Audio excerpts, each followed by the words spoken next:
स्वागत है आप सभी का भारत खंडे में। भगवान भोलेनाथ की ऊर्जा सबको प्राप्त होती रहे। आप सब वैभवशाली बने, सुखी समृद्ध जीवन जिएं, और जो लोग वैवाहिक बंधन में नहीं बंधे उनका विवाह हो और वो हो समृद्धि की तरफ बढ़ें। 1 से 2 हो जाए और 2 से बहुत हो जाए, 2, 3, 4। एकाकी जीवन कोई जीवन है।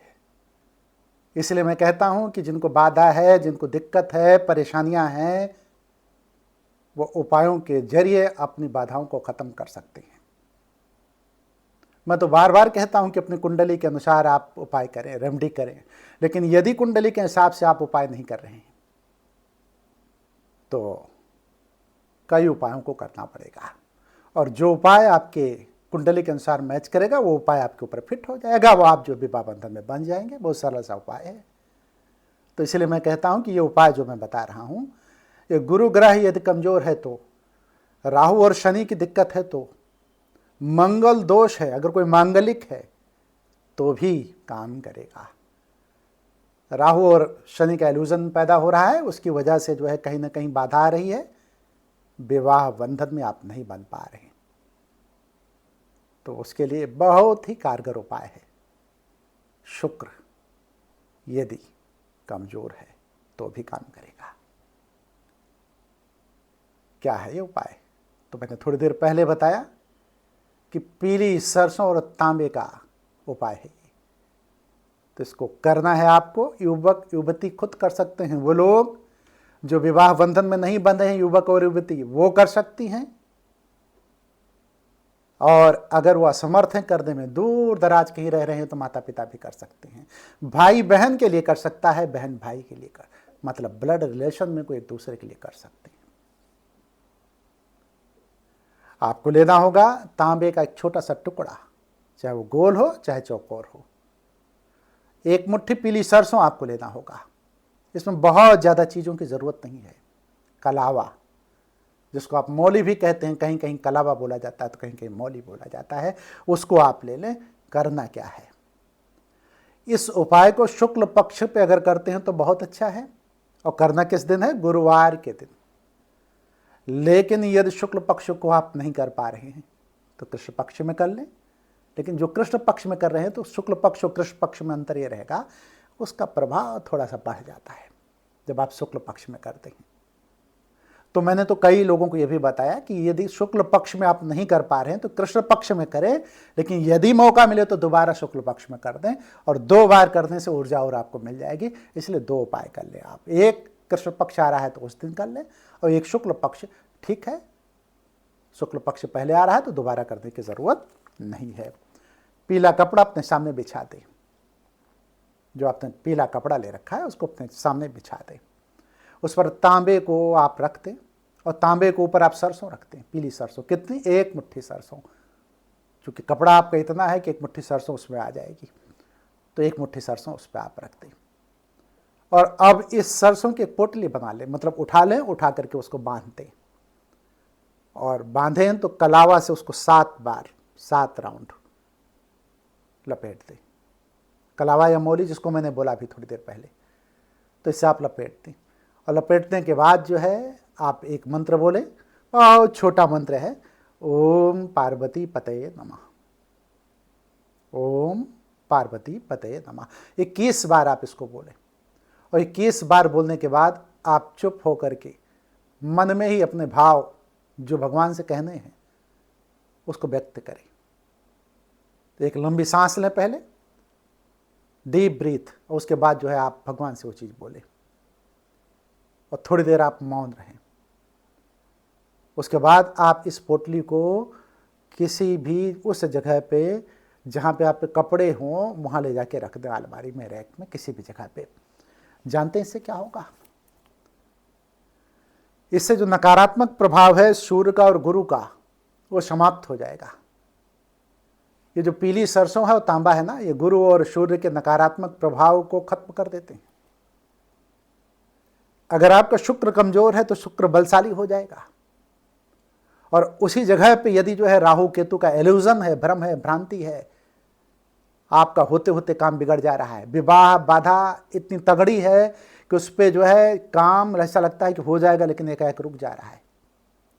ये राहु केतु का इल्यूजन है। शनि इसमें डिले करा रहा है। तो राहु केतु शनि तीनों पाप ग्रह।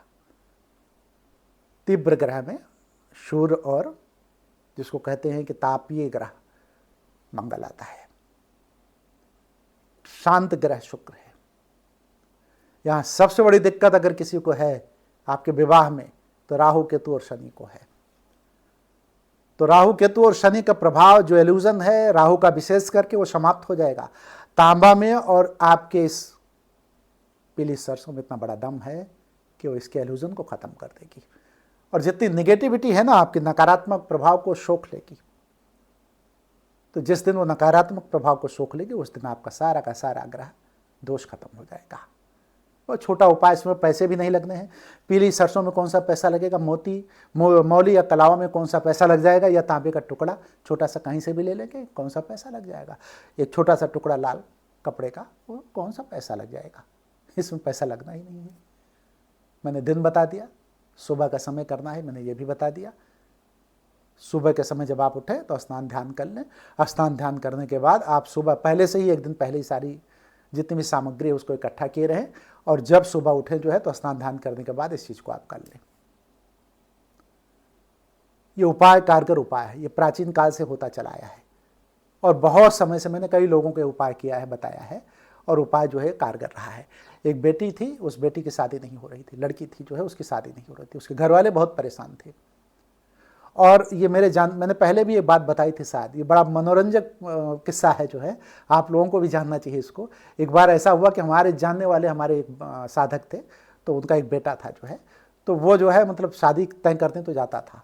कई लड़कियों को उसने रिजेक्ट किया था। किसी को बता दे कि छोटी है, तो किसी को बता दे मोटी है, तो किसी को बता दे कि इसके तो ये कमियां हैं, कोई ना कोई कमी। और चूंकि वो लंबे थे, जो लड़का था वो लंबा था, तो लंबा होने के कारण जो है वो छोटी लड़की नहीं चाहता था। और उनके पिताजी जब मेरे पास आए थे तो मैंने कहा था इसकी शादी जब भी होगी तब छोटी लड़की से होगी। तो उस समय लड़का भी आया था साथ में।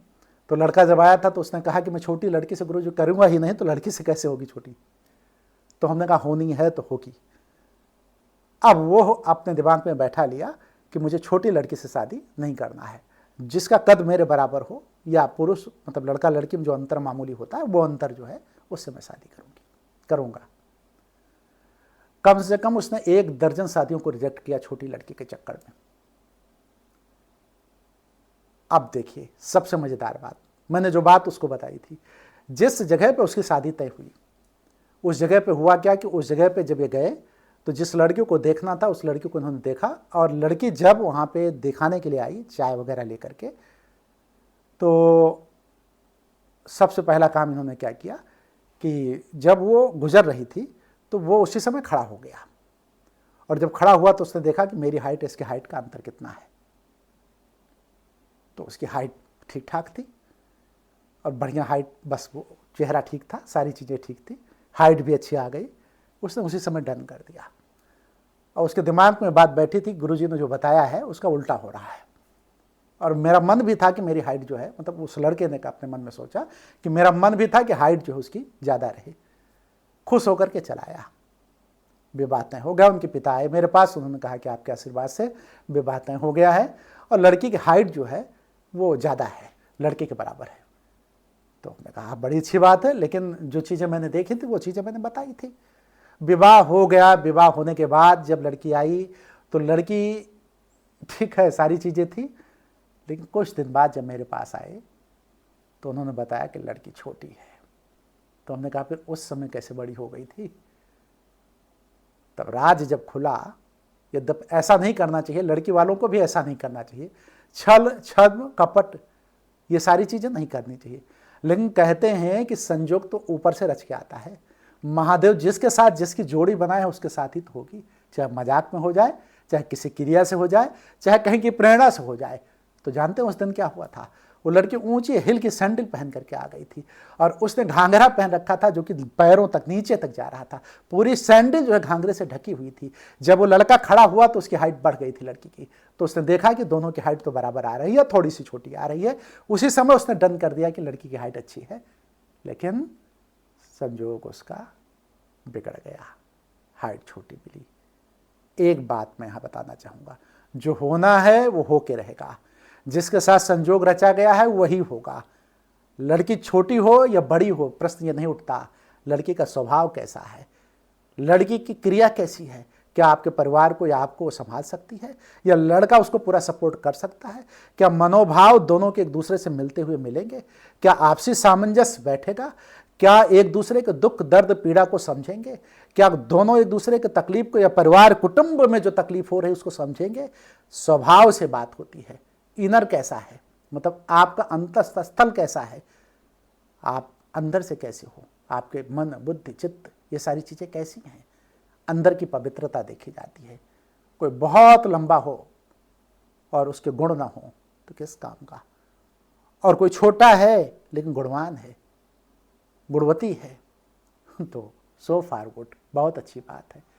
इसीलिए मैं कहता हूं कि संजोग जिसके साथ है उसके साथ होगा, लेकिन यदि संजोग सो रहा है तो उसको जगाना पड़ेगा, क्रिया आपको करनी पड़ेगी, आपको उपाय करने पड़ेंगे जिसके द्वारा आपकी सोई हुई ताकत, सोई हुई ऊर्जा, जो ताकत लगनी है विवाह बंधन में, वह ऊर्जा जग जाए।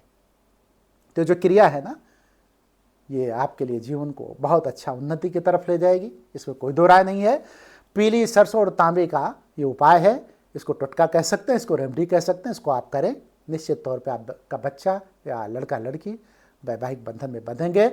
ऐसा लोगों ने बताया है पहले से भी, और मैंने भी कई लोगों पे आजमाया है। यदि आप आस्था श्रद्धा विश्वास के साथ इस उपाय को करते हैं तो आपको सफलता मिलेगी। मैं वीडियो को ख़त्म करूँगा, आप लोगों से कहूँगा हर हर महादेव।